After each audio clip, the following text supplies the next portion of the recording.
까지 우리가 했고, 그 다음에 30장 분향단 계시.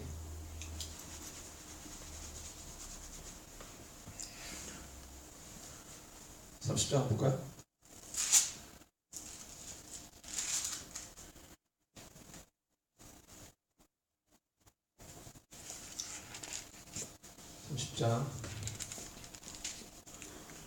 분향단 계시.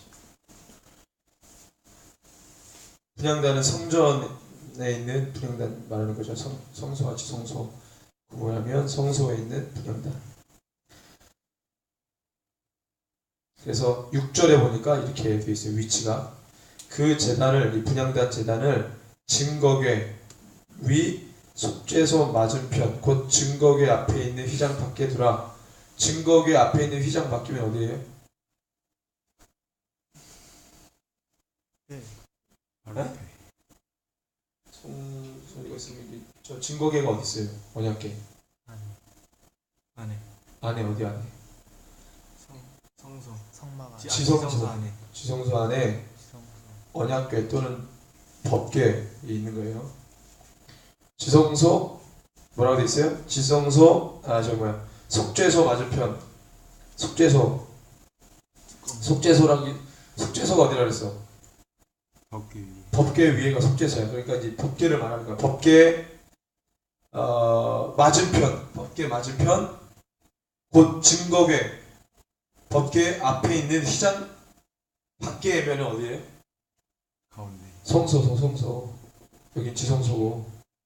그러니까 지성소 여기에 맞은편에 분향단을 두라 이거지. 그죠? 들어가서 그 얘기. 그래서 증거궤 앞에 있는 휘장 밖에 두라. 그 속죄소는 내가 너와 만날 곳이며 그랬어요. 그래서 향단이 계시. 이제 30장이 이 분향단 계시. 자, 그 다음에 11절에 성소에 드릴 속전 이거 있는데, 자 12절 너가 이스라엘 자손의 수요를 조사할 때에 조사받은 각 사람은 그들을 계수할 때에 자기의 생명의 속전을 여호와께 드릴지니 이는 그것을 계수할 때에 그들 중에 질병이 없게 하려 함이라. 무릇 계수 중에 들은 자마다 성소에 세켈로 반 세켈을 낼지니 한 세켈은 20게라라. 그 반 세켈을 여호와께 드릴지며 계수 중에 드는 모든 자고 20살 이상 된 자가 여호와께 드리되 너희의 생명을 대속하기 위하여 여호와께 드릴 때에 부자라고 반 세켈에서 더 내지 말고 가난한 자라고 덜 내지 말지며 너는 이스라엘 자손에게 속전을 취하여 회막 봉사했으라. 이것이 여호와 앞에서 이스라엘 자손의 기념이 되어서 너희의 생명을 대속하리라. 이 속전이 나중에 뭐가 돼요? 성전세가 됩니다. 성전세. 그 속전이나 성전세는 뭐 할 때 쓰라고? 뭐 할 때 쓰라고? 봉사할 때. 그러니까 이 봉사는 누구 봉사? 제사장들이 제사한다고 화닥다 하고 거의 필요한 모든 것들을 조달하고 하는데 그 속전세나 성전세가 거기에 쓰이는 거예요.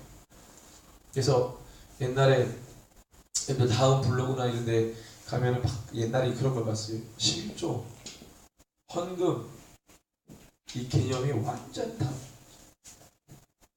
헌금 누가 11조 그러니까 이스라엘 민족이 옛날에 성전세 냈던 거다. 세금이었다. 이렇게 얘기하는 거야. 그렇게 얘기하는 거야. 내가 거기다가 댓글을 달았지. 댓글 그런 거 잘 안 다는데 너무 웃기는 얘기를 써놓으니까 잘 알지도 못하고 정말 댓글을 써놨지. 그건 그 개념이 아니고 이렇게 써놨지. 근데 이제 그런 게 있어요. 자 보세요. 성경에서 말하는 헌금이에요. 성경에서 돈으로 내는 헌금은 뭐만 얘기했어요? 11조.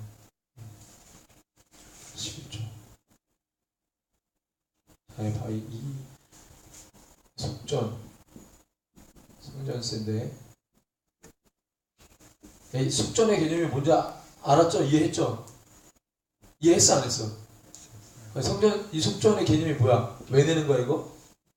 제사장들이 필요한 다 이해를 홍사. 이 속전의 쓰임새가 그거고 왜 속전을 내야 되는지 그게 이렇게 나와 있잖아. 자기의 생명의 속전.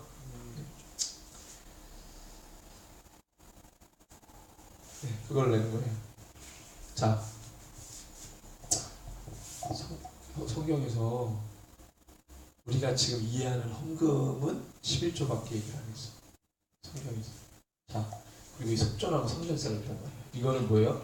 헌금 개념이 이제 세금이야.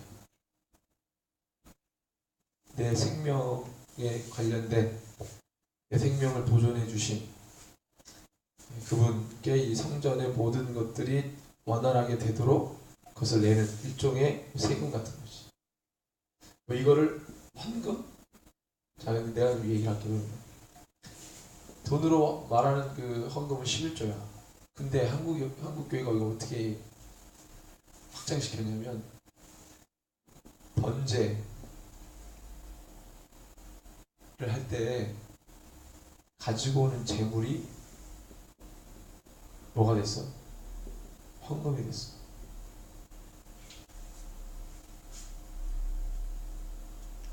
여러분들 이 개념이 맞아요?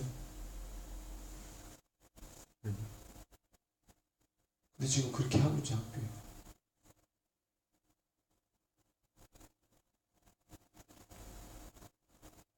그렇게 하고 있어 안 하고 있어?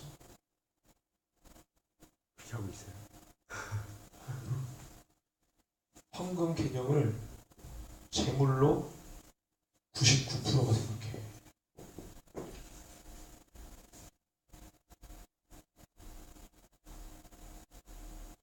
그러지. 주위에 아는 목사님들한테 물어봐. 1,000번째가 뭐예요? 1,000번째. 솔로몬. 천번 제사신. 축지 나오잖아. 1,000번째사요. 어떻게 알고 있었어? 1,000번째. 뭐 번제는 자, 봐봐. 교회 어느 교회를 가면은 1,000번째 헌금 봉투가 있어요.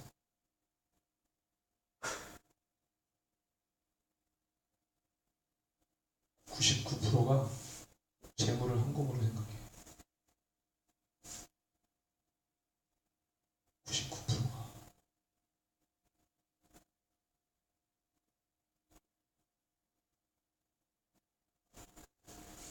자, 1,000번째. 1,000번의 제사가 아니야.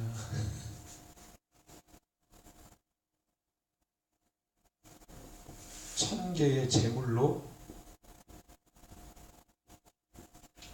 번제를 드린 거야. 1,000개의 제물로. 1,000번의 제사가 아니야. 성경을 잘 읽어봐야 돼. 그러니까 이게 뭐가 같냐면 성경에 어디를 뒤져봐도 동방박사 3명이랑 안 나오는데 그냥 3명이랑 알고 있는. 그 왜 3명이냐? 헌금 유학 몰약이다. 그래서 한 사람씩 가져왔다. 3명이다. 웃기는 소리 하지 마라. 보배합에서 열어서 줬다. 보배합 하나 가져와 거기서 열어서 줬다. 그 성경을 보는데 성경을 구체적으로 안 보는 거지. 1,000번제는 1,000개의 제물로 번제를 드린 거야. 그럼 오늘날 이거를 얘기하면 1,000번제, 솔로몬이 1,000번제를 드린 게 하나님 편에서는 어떤 의미예요? 야, 네가 가진 게 많아가지고 나한테 이렇게 많이 드렸구나. 어우 착하다. 그리고 복 주시고 지혜 주신 거야. 하나님 편에서 솔로몬이 드린 1,000개의 이 제물은 어떤 의미가 있겠어요? 자, 그러면 이 번제는 어떤 개념이에요? 어떤 의미가 있어요? 죄를 대신 없어요. 그거를 그냥 우리가 쉬운 말로 하면 뭐예요? 죄를 제사. 회개하는 거지. 그 회개가 엄청난 회개지. 민족의 모든 죄를 솔로몬이 엄청나게 하나님 앞에 드린 회개지. 엄청 그런 의미가 있는 거야. 돈이 1,000만 원인데 1,000만 원 다 헌금했다는 얘기가 아니야. 그러니까 1,000번째 헌금 봉투 딱 만들어 놓고 오늘 한 번, 내일 두 번, 1,000번 채우자. 누가 가르쳐 줬어 그렇게? 목사가 1,000번째 헌금 봉투를 갖다 놓은 건 어떤 의미로? 이 의미를 가지고 헌금 봉투 만들어서 갖다 놓은 거야. 1,000번 채우세요. 그럼 거기다가 원래 그러면은 그렇다면 거기다 돈을 집어넣지 말고 뭘 집어넣어야 돼? 자기의 죄를 다 편지로 써가지고 올려야지. 그나마 그게 제대로 된 거지. 1,000번째 헌금 봉투 돈 집어넣고 거기다가 기도 제목 올라오는 거 보면 제 아들 직장, 취업, 수능 그 짓들을 하고 있는 거예요. 재물이 헌금일 수 없는 게 재물은 원래 신약으로 하면 누구예요? 예수님이 헌금이야?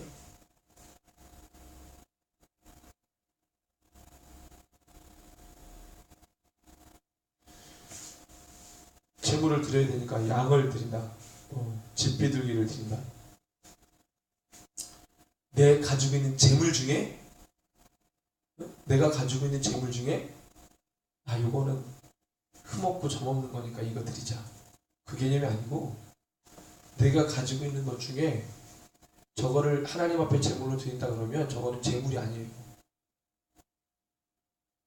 그걸 재물로 보면 미친놈이지.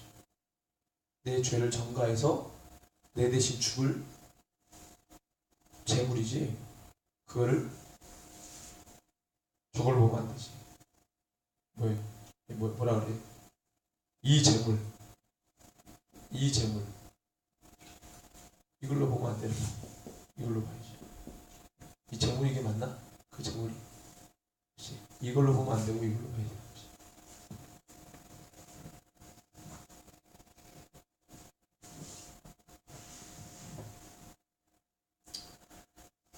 이거의 개념은 이거야. 이거밖에 없어. 그리고 굳이 따진다면 이거를 이렇게 할 수 있어. 헌금으로. 이거를. 어떻게 보면은 이게 더 가까울 수 있지. 왜? 헌금 받은 걸로 보여요. 원래 11조는 누구에게 가는 거야? 아니지. 누가 쓰는 거야 11조? 제사장들이 쓰는 거야 11조는.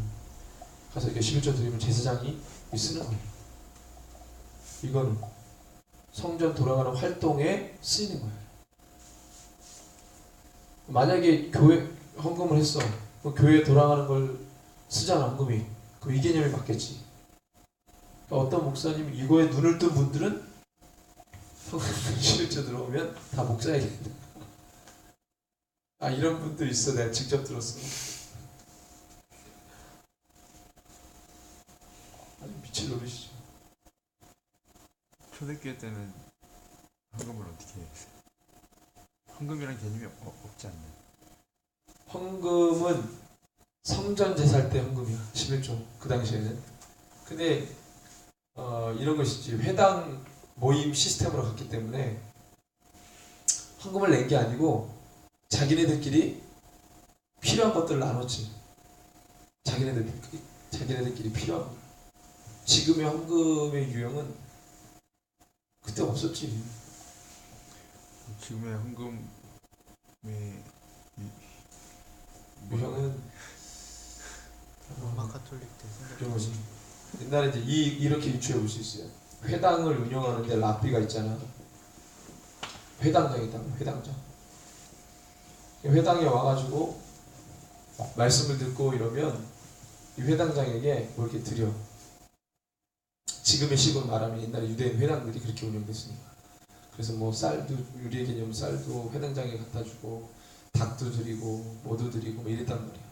돈으로 드릴 수 있는 사람은 그렇게 하지 마. 그래서 회당 운영됐어. 근데 초대교회 모임이 회당 모임으로 시스템을 한단 말이야. 거기에 뭐가 들어가는 순서가 성찬식만 들어갔어. 그럼 만약에 처음에 하면은 이 모임을 12제자가 운영했다. 처음에 같이 모였을 거 아니에요. 예루살렘에서 뻗쳐나가기 전에 모이면은 통용하고 서로 하고 했으니까 그때는 헌금 개념이 없어. 서로 모여가지고 자기네들 쓸 것을 나누고 했기 때문에 그게 회당을 운영했을 때 그냥 그렇게 회당장에게 뭘 주고 하고 이렇게 섬겼으니까 그런 것들이 자연적으로 확장된 거야. 서로 가지고 온 거 가지고 서로 나누고 플로잉하고 그랬단 말이지. 근데 선교를 하기 시작했어. 그러니까 바울이나 사역자들에게 뭐가 있어야 돼?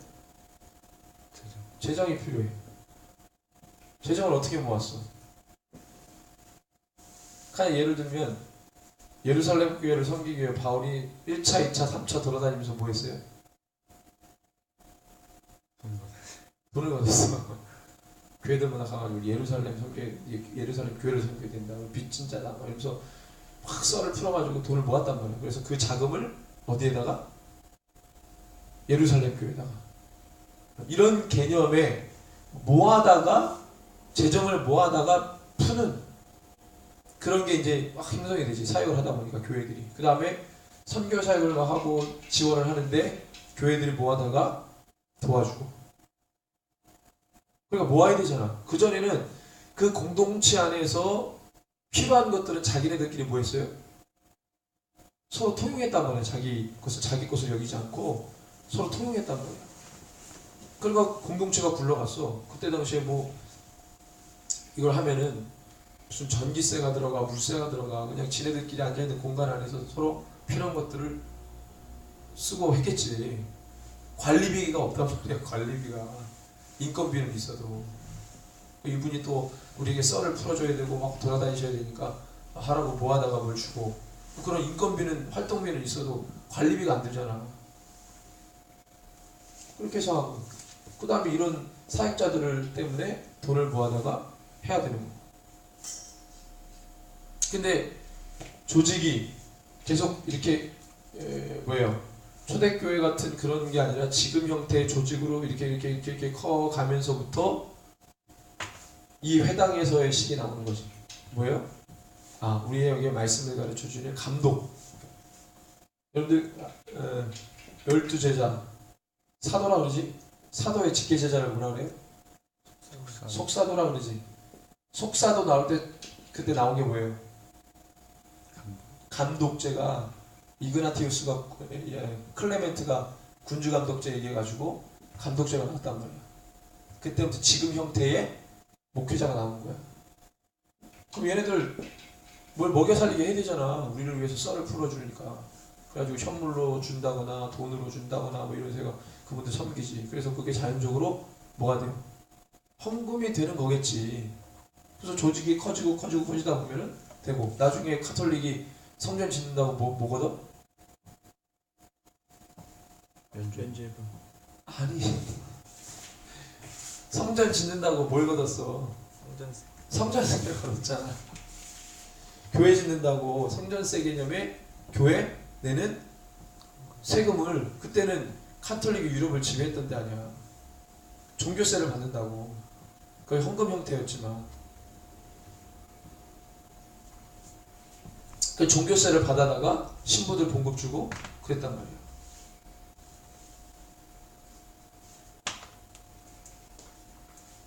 그러니까 만약에 성경적으로 뭔가 뭐부터 시작했냐? 여기 쭉쭉 올라가면은 그냥 유야무야 그냥 이게 재물이 그냥 헌금이 돼버렸어. 그 설교 목사님한테 물어봐. 이렇게 재물이 헌금이에요? 이렇게 묻지 말고 헌금이 어떻게 시작됐어요? 물어봐. 그러면 가다가 제사 때 그거 나온다.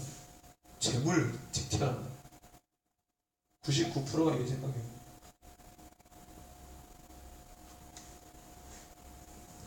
그 옛날에 그랬잖아. 어떤 부흥 강사가 소를 제물로 드리니까 소 한 마리 얼마야?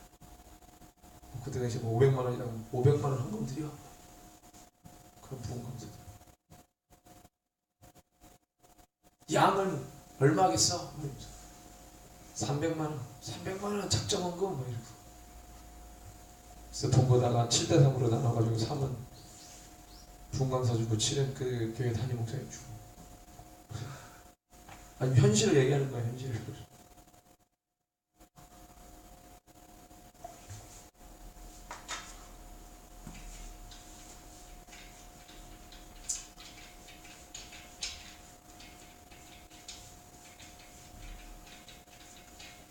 돈을 경계하는 양반이 성경에다가 돈 얘기를 했겠어. 하나님.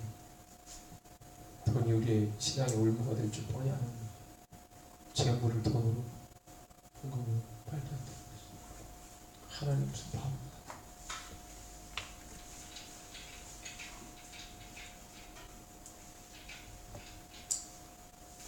그래서 31장 두 직공.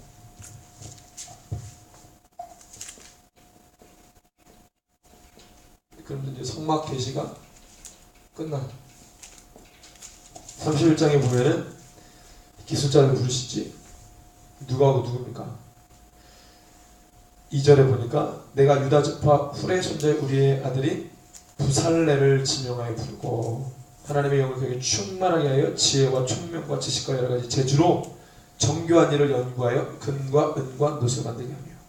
그 다음에 오홀리압이지. 6절 내가 또 단지파 아히사막의 아들 오홀리압을 세워 그와 함께하며 지혜로운 마음이 있는 모든 자에게 내가 지혜를 줘. 그들이 내가 내게 영역을 사랑하는 거지. 자, 생각해봐요. 성막은 하나님이 설계도도 줬고요.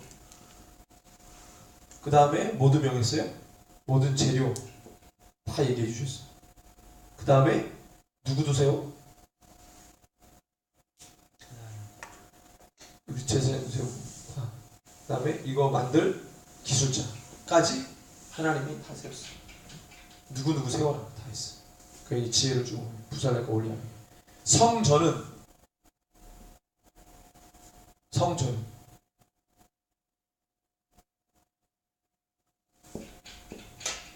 없어.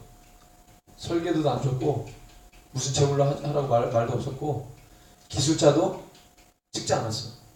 다 누가 있어? 성전은. 기술자는 어디서 왔어요? 위의 나라. 다른 나라. 용병, 히람, 드로아, 시돈의 기술자들. 그 다음에 재료는 어디서? 거기서. 네. 설계도는 이거 본땄지.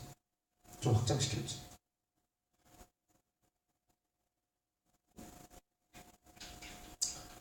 이건 인간이 하나님이 허락할 때도 탐탁지 않게 허락했어. 설계도 안 줬어 하나님. 그러니까 성전 앞에 뭐가 생겨? 약인가 모았어. 성전에 옆에 단면도에서 보면은 성전 바로 앞에 뭐가 있어? 기둥.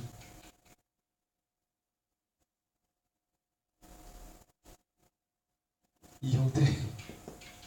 이방 신전에 가면 이런 형태야. 이방 이제 이집트 같은 데 가가지고 카르락 신전이나 그 다음에 이제 고대 신전에 가면은 건물 앞에 기둥은 원래 이렇게 건물을 떠받치는 데 쓰이잖아. 근데 이런 형태의 기둥들이 고대 우상 신전에 이런 컨셉으로 다 돼 있어. 이런 컨셉. 그 컨셉으로 의미만 약인가 모았어. 무슨 얘기인지 알아요?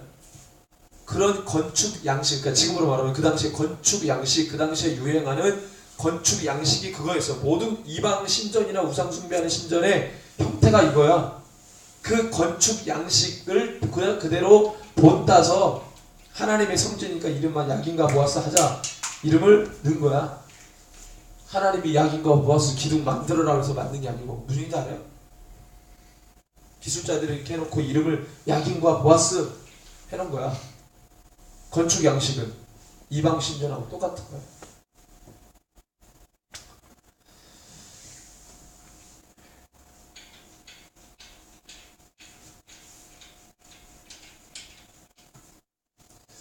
네, 두 찍고. 그래서 32장이 금송아지 사건 나오죠.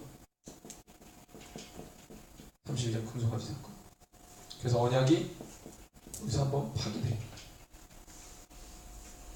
하나님이 성전을 왜 허락하실까요? 다윗이 성전 짓는다고 할 때 왜 짓는다고 했어요? 다윗이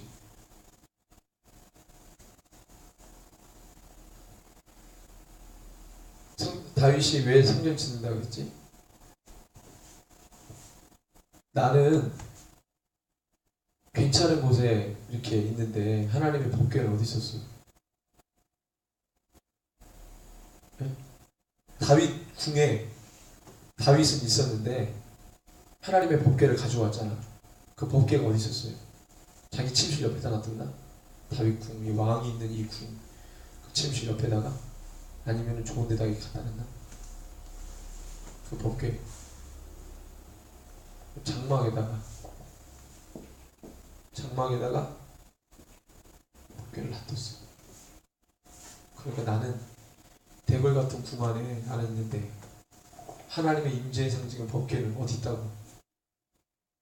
장막에 있다고. 그러니까 다윗이 막 가슴을 치면서 야, 하나님이 나는 너는 그렇게 따뜻한데 그래 있으면서 나는 이렇게 추운데 갖다 놨냐? 그래서 다윗에게 마음 줘가지고 다윗이 그런 게 아니고 다윗이 그냥 지가 거기에 이제 필이 꽂힌 거야. 나는 이 대궐에 있는데 왜 하나님은 장막에 이렇게. 그래서 다윗이 묵상하기로 하나님 얼마나 추워하실까. 난방도 안 되는데. 그래서 사막지대니까 밤에는 일교차가 심하잖아. 낮에는 뜨겁고 밤에는 추운데 어떻게 불이라도 떼야 되는데 이러면서 그 인간적인 하나님이 천재 창조주인데 다윗이 그래서 주님이 집이 어딨어? 창조주 하나님이. 창조주 하나님이 뭐가 아셔가지고 웃기는 거지. 근데 웃기는 거지만 하나님이 다윗을 생각할 때 어떻게 보셨겠어? 아유, 웃기는 거지만 그래도 야 내가 어디 갇혀있는 존재는 아니지만 내가 그 마음을 내가 이쁘게 합니다. 네, 그 말씀 봅시다.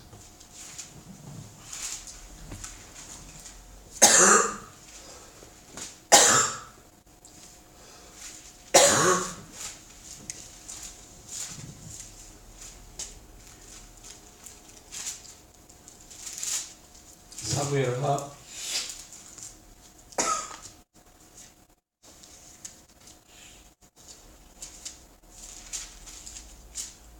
7장.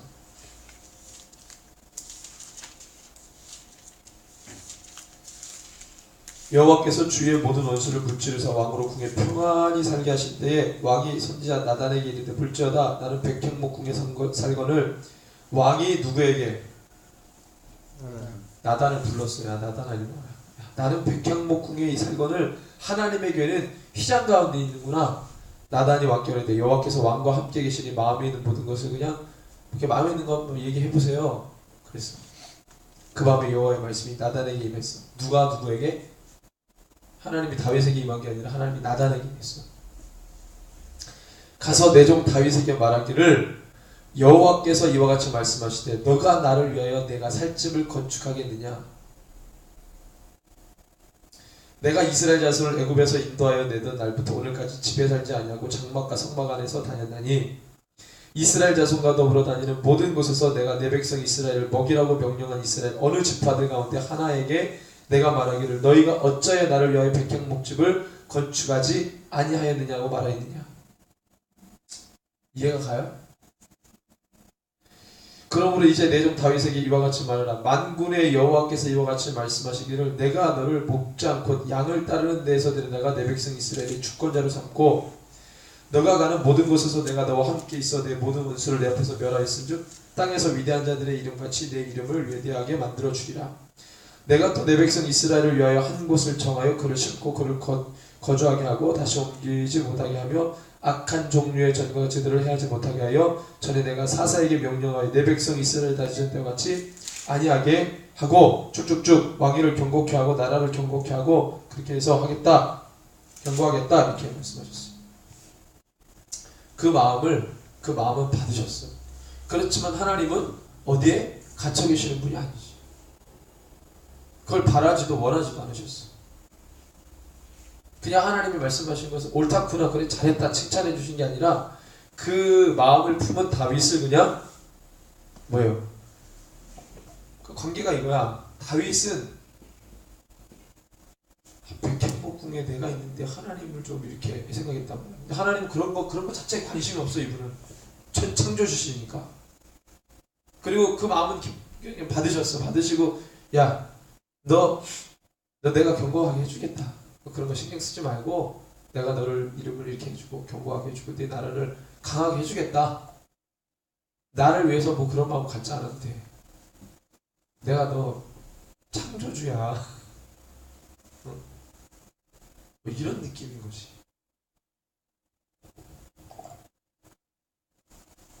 오케이 사인 떨어진 걸로 여겼어 그냥 그렇게. 그리고 자기 때 안 되고 왜냐면 손에서 피를 많이 봤다 이거지. 그래서 그런 걸로는 성전을 지을 수 없다. 하나님의 성전을 아들 때에 넘기고 다윗은 솔로몬의 성전 지을 수 있게끔 판만 형성해 줬어. 그러니까 성전을 지으려고 하니까 자기네들 이스라엘 민족이 가지고 있는 자원 가지고는 어림도 없고 그래서 어떻게 해요? 주변의 나라들을 복속시킵니다. 그래서 쫙 해가지고 엄청나게 이스라엘을 강대국으로 만든 다음에 거기서 오는 조공과 거기서 오는 그 여러 가지 많은 것들을 통해서 나중에 솔로몬이 하는데 히람이 다윗 왕 때에 다윗에게 복종하고 종으로 자처하고 했던 왕이야. 그러니까 솔로몬이 성전 짓는다고 하니까 히람이 이제 자기네들의 기술자들과 백향목을 다 대주는 거지. 다윗의 손에 피가 많이 묻어서 그런 거는 솔로몬에게 지게 한 거는 다윗이 혼자 생각해서 그렇게 한 거예요? 아니지. 선지자가 가서 하나님 마음 알려주지. 너 그 마음만 받을게. 그런데 그렇게 왜냐면은 다윗이 정복 전쟁을 해서 다윗이 성전을 지으면 그 성전에 이런 느낌이 드는 거지. 정복을 하고 성전을 짓는다 그러면 그 성전의 의미가 없어져 버려. 그렇잖아. 뭔가 다른 나라를 완전히 복속시킨 다음에 그거 가지고 착복해서 성전을 짓는다. 그러니까 다윗 때 짓는다는 거는 어려운 거지. 허락이 안 되지. 그리고 그 성전은 정복민의 어떤 피를 혈세를 막 빨아들여가지고 만들었다고 하는 인식을 주면 안 되니까. 다윗 때는 힘든 거지. 허락이 안 되는 거지.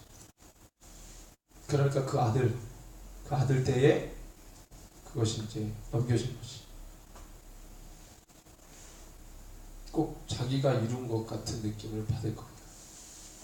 그때도 죄가 작동할 수 있으니까. 그러니까 그 아들 때 그것이 이제 하게끔 된 거지. 솔로몬은 정복 전쟁을 하지 않았잖아. 다윗이 다 해놓은 거를 솔로몬이 그것을 통해서 성전 짓는데 하고 그 다음에 성전을 짓고 난 다음에 성전 안에 부어진 엄청난 의미는 그가 하나님의 이름을 두고 성전 봉헌 기도할 때 그때 하나님이 인정해 주는 거지. 성전 봉헌 기도할 때 솔로몬이 그러잖아. 이 성전은 우리 민족을 위한 성전만이 아니라 다른 어떤 이방인들도 이 성전을 향해서 하나님의 이름으로 기도하며 들으신다고 했어. 그렇게 다 이 성전 봉헌 기도할 때 솔로몬이 그렇게 하나님의 이름을 가지고 맹세하고 선포했어. 그때 그때 그 성전의 의미가 있는 거예요.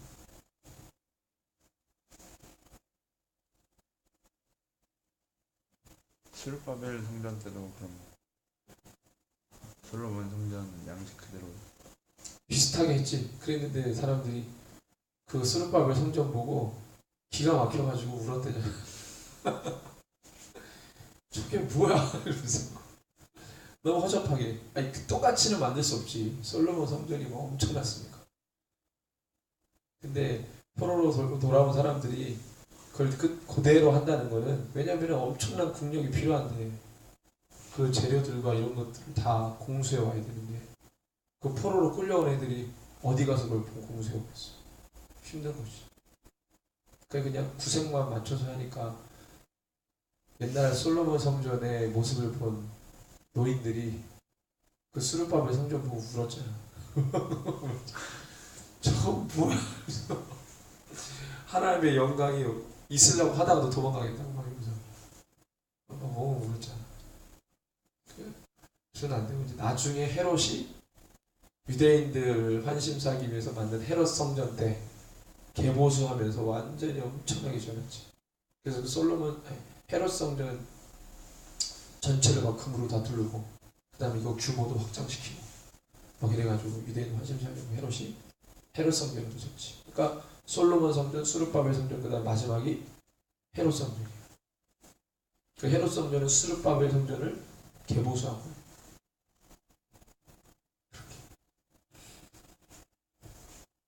이렇게. 느헤미야가 와가지고 한 거는 뭐예요? 성벽을 재건하지. 그 성벽 재건할 때 누가? 아닥사스다가 모든 이 성벽을 재건하는 데 필요한 것들을 다 조달해 주도록 허락하지. 아닥사스다가. 그러니까 성전을 짓고 성벽을 재건했어.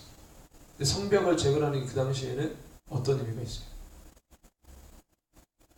독립된 나라라고, 왜냐면 수도잖아. 예루살렘. 옛 이스라엘 민족의 수도인 예루살렘이 종교적인 중심지이면서 수도였기 때문에 그 수도의 성벽을 재건한다는 것은 우리 민족이 독립된 나라로 가겠다.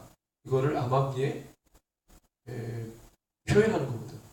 그러니까 사실은 이게 엄청난 건데도 불구하고 하나님이 그 역사를 진행시키죠. 허락하고 아닥사스다가.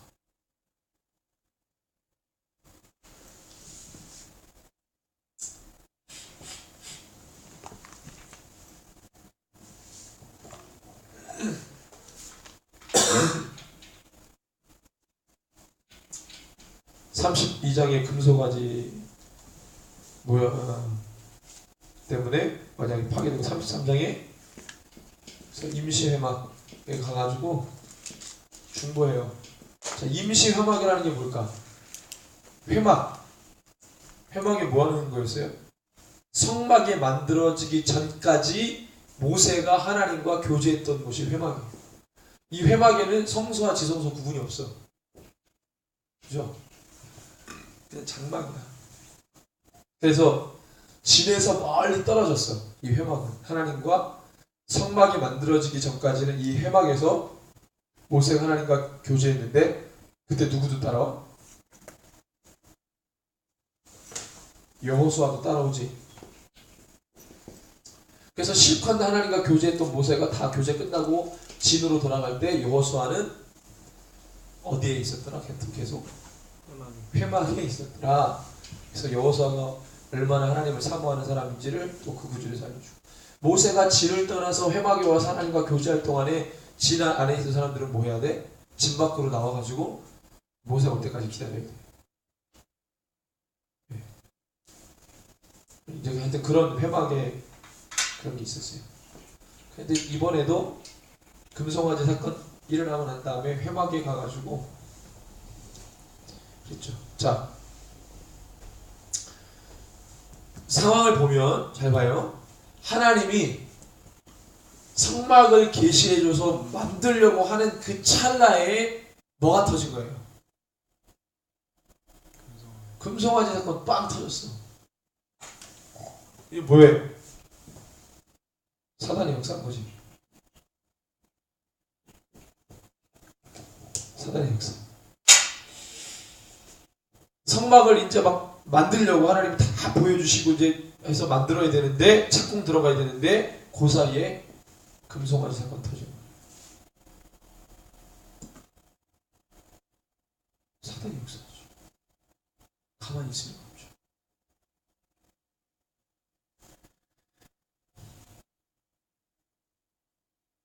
그래서 모세가 회막으로 가서 엉엉 울면서 하나님께 중보합니다. 제발 살려달라.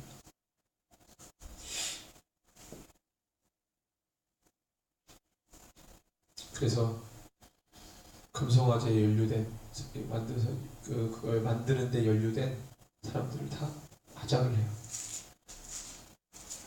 33장 보면 출애굽기 33장에 32장 금송아지 사건.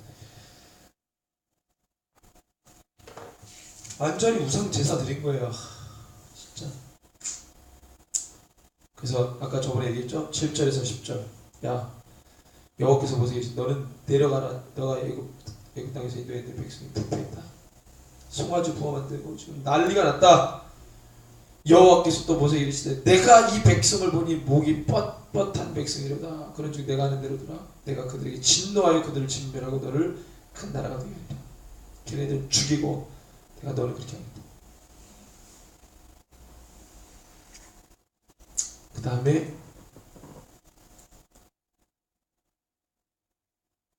25절에서 29절에 보면 엄청난 모세가 본즉 백성이 방자하니 이는 아론이 그들을 방자하게 하여 원수에게 조롱거리가 되게 하였습니다. 이에 모세가 진문에 서서 이르되 누구든지 여호와의 편에 있는 자는 내게로 나오라 하며 레위 자손이 다 모여 그에게로 가는지라. 지금 이 상황에서 하나님의 성막을 만들어야 되는 이 시점에서 지금 어떤 일이 벌어졌냐면 엄청난 역사를 앞에다 두고 지금 완전 우상 숭배에 막 쩔었어요.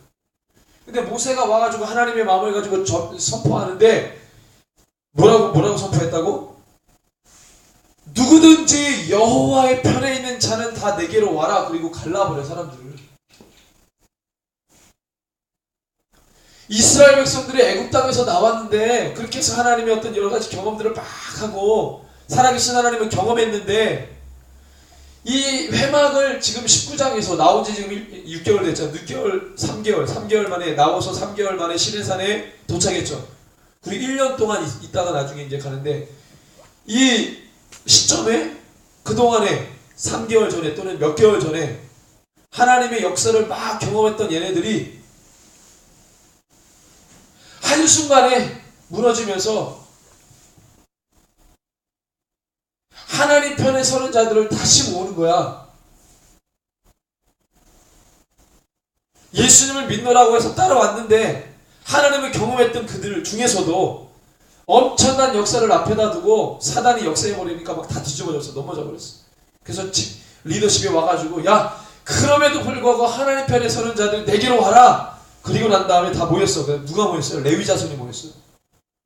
모세가 그들에게 이르되 이렇게 선포하지. 이스라엘의 하나님 여호와께서 이렇게 말씀하시기를 너희는 각각 허리에 칼을 차고 진 이문에서 저문까지 왕래며 각 사람이 그 형제를 각 사람이 자기의 친구를 각 사람이 자기의 이웃을 죽이라 하였느니라. 하나님 그렇게 말씀하셨어. 레위 자손이 모세의 말을 행하며 이날에 백성 중에 몇 명이 죽어? 3,000명이 죽어. 모세가 이르되 각 사람이 자기 아들과 자기 형제를 쳤으니 오늘 여호와께 헌신하게 되었다. 오늘 너희 곁에 올리시리라. 3,000명이 죽었어. 애굽에서 나온 사람들 중에 3,000명이 이 사건 때문에 죽임을 당했어.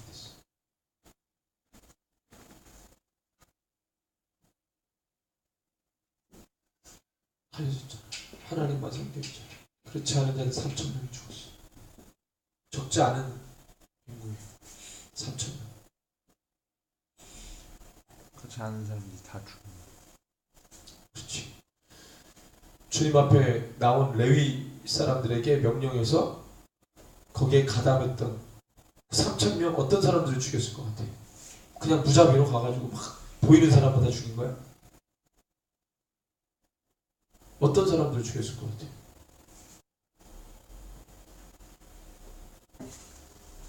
어? 보이는 대로 죽여라 그랬어? 어떤 사람을 죽였을 것 같아? 네?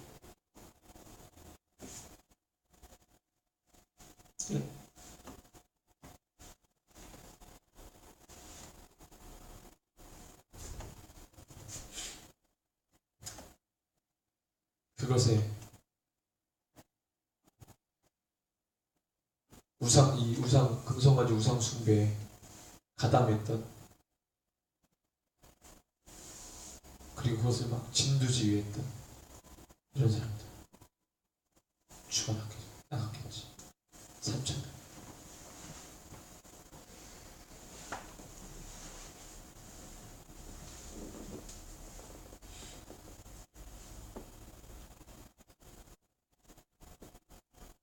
애굽에서 나왔는데 계속 그 공동체 안에 계속 심판이 있는 것입니다. 계속 그들의 정체성을 점검하고 확인하고 심판하고, 구원받은 자들이 있고 살아남은 자들이 있고, 나중에 또 고라자손이 또 죽어. 미리암이 죽으면서 1세대 죽어. 그 심판받아서 죽어.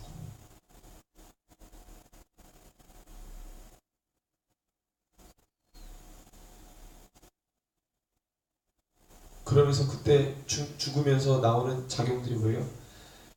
더 하나님 앞에 나오는 자들을 모여라. 모아라. 더 하나님 앞에 나오는 자들.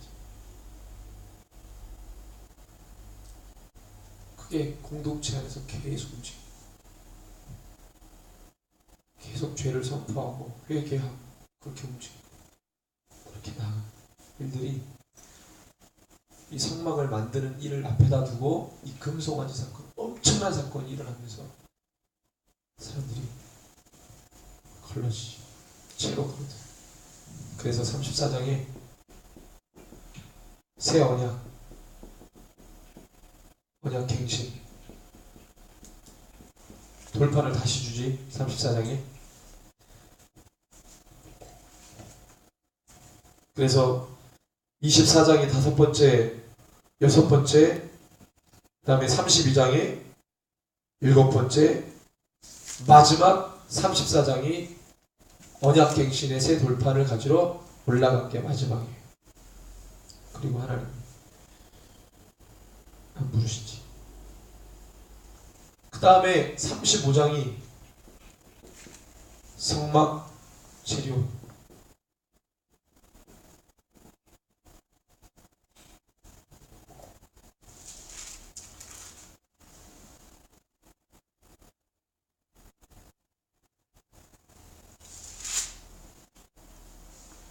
자원하여 예물을 막 이제 드립니다.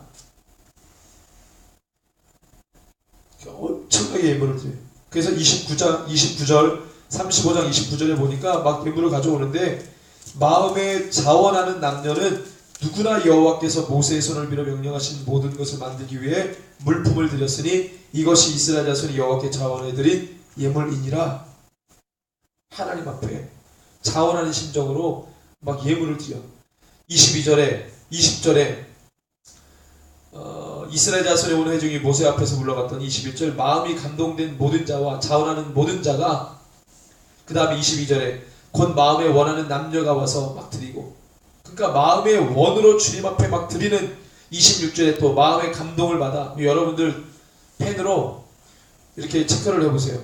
21절에 마음이 감동된 모든 자와 자원하는 모든 자, 22절에 곧 마음에 원하는 남녀, 그 다음에 25절에 마음이 슬기로운 모든 여인, 26절에 마음의 감동을 받은 슬기로운 모든 사람들, 그 다음에 29절에 마음에 자원하는 남녀 누구나 여호와께서. 마음에 원하고 자원하는 감동받은 슬기로운 자들, 그런 자들 하나님 앞에 예물을 막 드리는데 엄청나게 예물을 드리게 됩니다.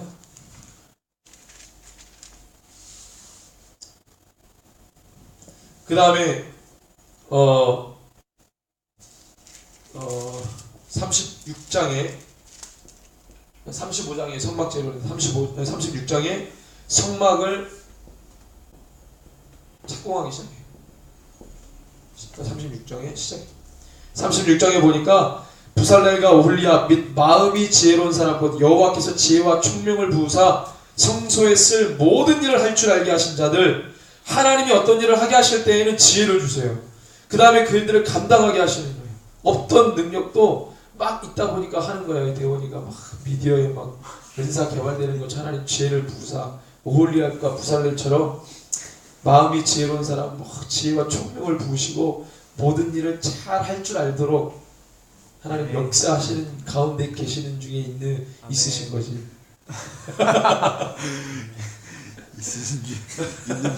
있는 중에 있으신 중에 계신 거지. 하나님 그렇게 일하시더라고. 그래서 이렇게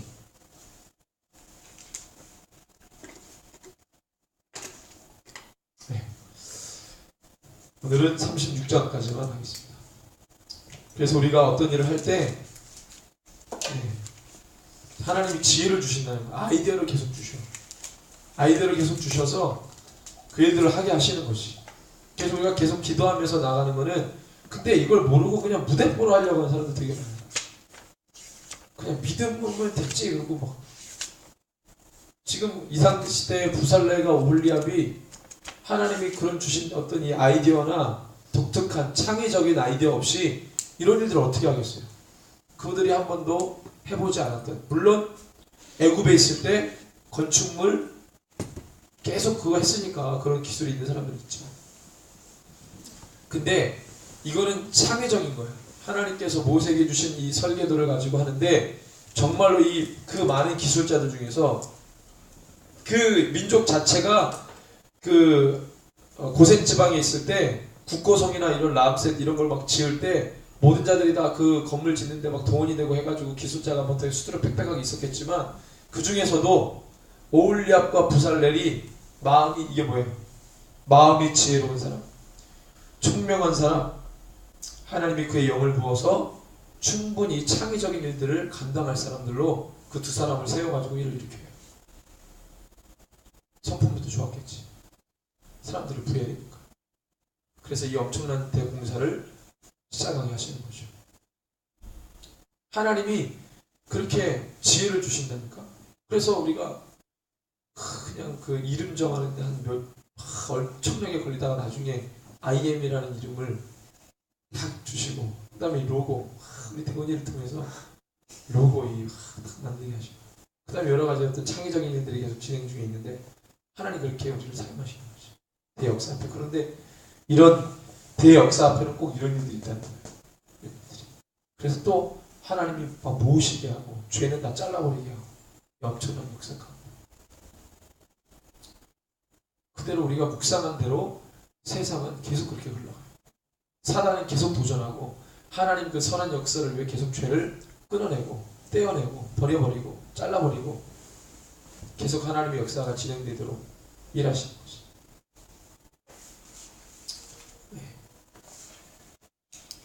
그래서 1차 등정에서 8차 등정 여러분들 기억하는 게 19장 3번, 20장 1번, 24장 2번, 그 다음에 그러니까 3번, 1번, 2번이니까 6차, 7차가 32장. 32장 맞나요? 네. 34장의 마지막 8차. 그러니까 처음에 10계명 받으러, 첫 계명 받으러 올라가서 마지막 8차가 갱신된 말씀을 받으려고 올라간 거 마지막 8차. 이렇게 여러분들 기억하고 있으면 되겠지. 그래서 출애굽기 19장부터는 뭘로 사건을 이해하면 되냐면, 모세가 8차 등정, 시내산 8차 등정을 8개의 기둥으로 받고 그 다음에 전후 상황들을 기억하면 어느 정도 나오는 거죠. 그치?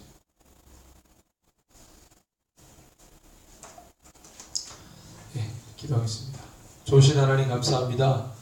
우리가 이 출애굽 말씀을 통해서 하나님 이 시대 사단의 도전과 하나님의 선한 역사 어떻게 또 흘러가는지 깊이 말씀을 보게 되었습니다. 주님, 우리 가운데 죄를 멀리하고 주를 향한 마음으로 하나님 우리가 주목하고 집중할 수 있는 영성을 부어 주시옵소서. 끝까지 감당할 수 있는 우리 모든 사역자들 되도록 주님 역사하여 주시옵소서. 우리 가운데 지혜와 총명함을 주시고 하나님 정말 창의력을 주셔서 하나님 이 새끼들 감당하는 데 부족함이 없는 주의 종들이 다 되게 하여 주시옵소서.